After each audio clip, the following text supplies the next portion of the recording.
ஒரு அழகான காலை. பறவைகள் பாட, பட்டாம்பூச்சிகள் பறக்க, விலங்குகள் களிக்கிறன. அந்த காடில் மெதுவாக நடக்கிறான் நம் சோமு யானை. வண்ணக்கசை அணிந்து சிரித்துக் கொண்டே. அந்த ஒளியுடைய வானம் திடீரென்று கரிந்தது.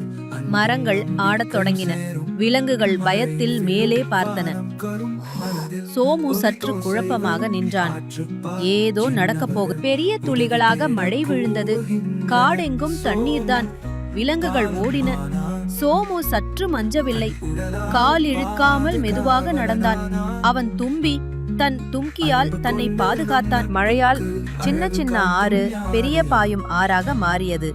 அப்பாற்பக்கம் சிறிய விலங்குகள் சிக்கின. நீரோட்டம் மிகவும் வேகமாக இருந்தது.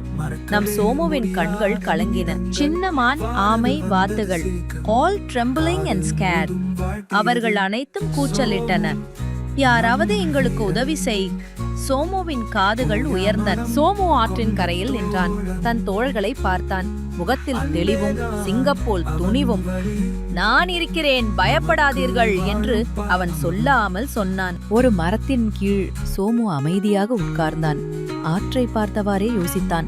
அருகில் மீனுக்குரங்கு ஆச்சரியமாக பார்த்தாள். காற்றில் இலைகள் சுழன்று திடீரென்று ஒரு அற்புத யோசனை. சோமு மெதுவாக பாயும் ஆற்றில் படுத்தான். தன் நீண்ட தும்பியை மறுபுற கரையில் வைத்தான். அவன் தன்னையே ஒரு பாலமாக்கியான். மீனு தைரியமாக சோமுவின் முதுகில் நடந்தாள். அவள் சிரித்தாள். பின்னால் இருந்த அனைவரையும் ஊக்கப்படுத்தினாள். வாருங்கள், இது பாதுகாப்பானது. சின்னமான், ஆமை, வாத்துகள் எல்லோரும் சோமுவின் மேல் நடந்தனர். யாரும் வீழவில்லை. சோமு அமைதியாக பொறுமையாக இருந்தான்.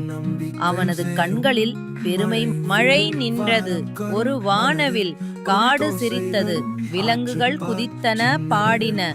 சோமு மெதுவாக எழுந்தான். தண்ணீர் தன் காதுகளிலிருந்து வழிந்தது. சிரித்தான். அனைத்தும் விலங்குகளும் சோமுவை சுற்றி கொண்டாடின. மாலை மாலை பூங்கொத்துகள், முத்துச் சிரிப்புகள். சோமு சிரித்தபடி தும்கியை அசைத்தான். ஒரு நெகிழ்ச்சி தரும் முடிவு. Ammu TV Tamil rhymes. உங்கள் பாப்பாவுக்கான இனிய பாடல்கள் இங்கேதான். நட்பு, நட்கள், அறிவு, ஆனந்தம் எல்லாம் ஒன்றாக கலந்த கதைப்பாடல்கள். இப்போது சப்ஸ்கிரைப் செய்யுங்கள். பெல்லை அழுத்துங்கள். புதிய வீடியோக்கள் வந்தவுடன் உடனே பார்க்க. அவன் வழி நமக்கு வாழும் பாலம்.